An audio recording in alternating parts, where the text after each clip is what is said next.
I don't usually make 2 videos in a day, but I didn't want my last video to run too long, and I feel like this video will be better as a separate one, addressing the WWE NXT versus AEW Dynamite Super Tuesday that happened earlier this week. The narrative that I see being pushed around is that, well, WWE won that because they had Undertaker, John Cena, and Cody Rhodes and all these people. I think it's a lot more nuanced than that, though.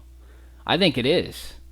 I think that NXT has been I don't watch NXT, right? But I see, the reactions online to it and stuff, and I feel like if you look at the reactions to NXT and you look at the reactions to Dynamite lately, and the general feeling of AEW lately, I think that NXT had more momentum going into this. They didn't have to stack the card. I think they did that just to really beat the dead horse that is AEW, and beat the dead horse that is Tony Khan.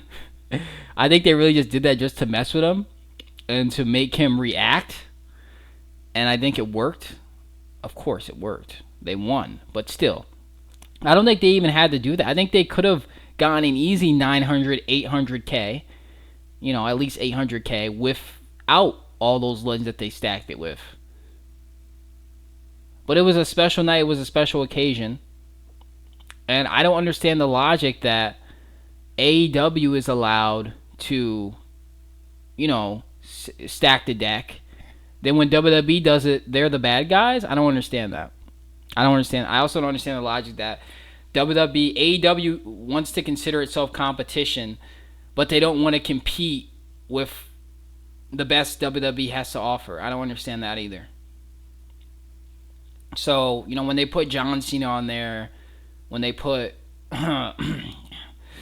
Cody Rhodes on there, and Paul Heyman, and Undertaker, and whoever else they put, I don't think Becky Lynch was on there, was she? I'm not sure. I don't think Becky Lynch was on there.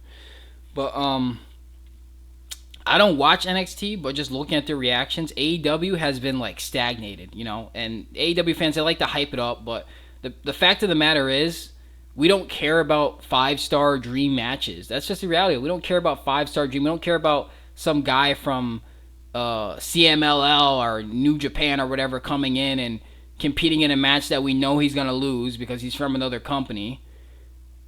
We care about consistent storylines, consistent booking, not these start and stop pushes, not, Wardlow disappeared, but now he's back and he's just powerbombing people and disappearing through the crowd. We don't care about that stuff.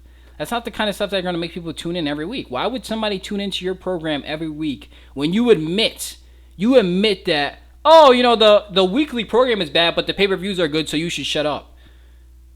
That's not going to make someone tune into your weekly product. It's going to make them tune into the pay-per-view probably. But it's not going to make them tune into your weekly product if you come out and say that, it doesn't matter because the pay-per-views are so good, and you have your own roster coming out and saying the same thing. I mean, why does it look like Triple H is wearing a bald cap in this picture? But anyway, NXT is just a consistently, objectively, it's a more consistent product. And I think that's why they were going to win anyway.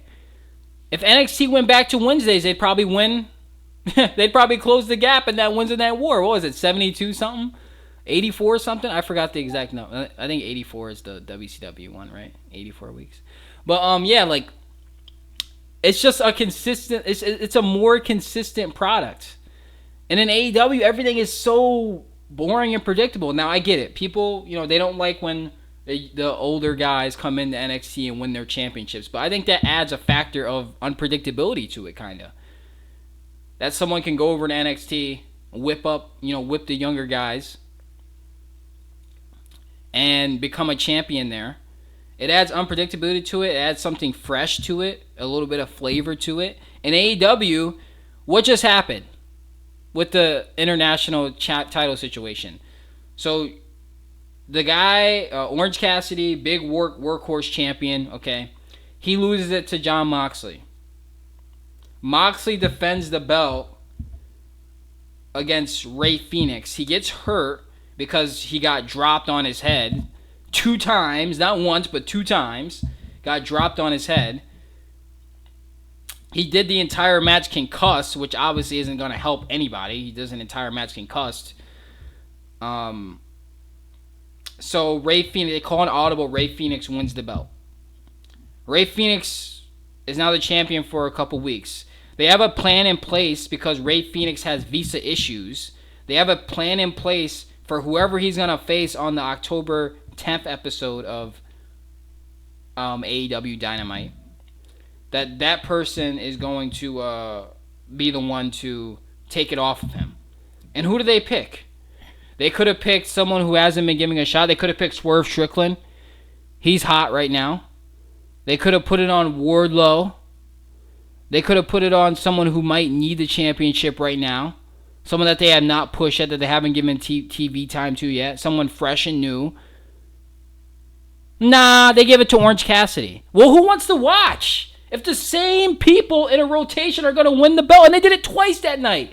They gave the title back to Sheeta and Orange Cassidy. And I love Sheeta. I'm glad she's champion, by the way. I'm saying from an objective standpoint, putting aside my fan, which is something AEW fans can't do, but putting aside my fanboyism, why would someone watch a program where they know everything that's going to happen? You can tune out of AEW. If you tuned out of AEW Dynamite 3 months ago, and you tuned in again, the same people are in the rotation. The same people are champions. It's boring. There's no movement. Everybody has to have a 500-year-long reign where they have 5,000 defenses. Everything is so predictable. The same people win championships. There's nothing new. In NXT, you have a steady rotation of new talent coming up, new gimmicks being introduced, storylines. That's a big one. Storylines. When you tune in NXT, you know that you're going to get something different each week.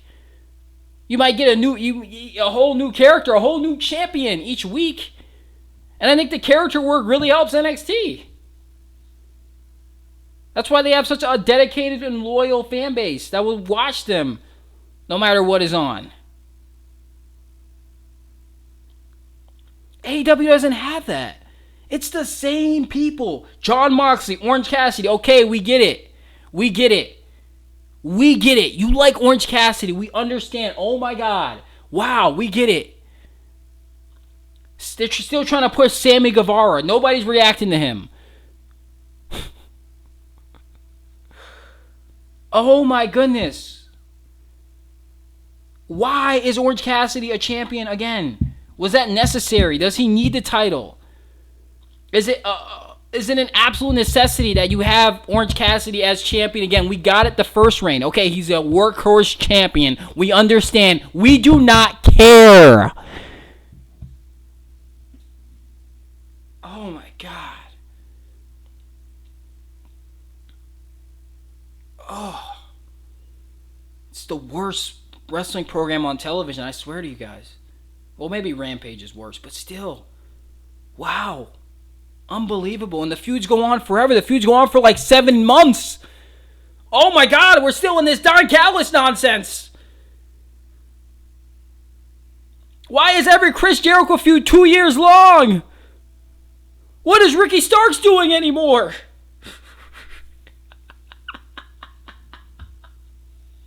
What happened to Miro? Oh my God. Oh. Fact is, I know Ray Phoenix was hurt. I'm saying if you're going to put the title on someone else, don't just put it back to the guy you originally had it on. It makes no sense.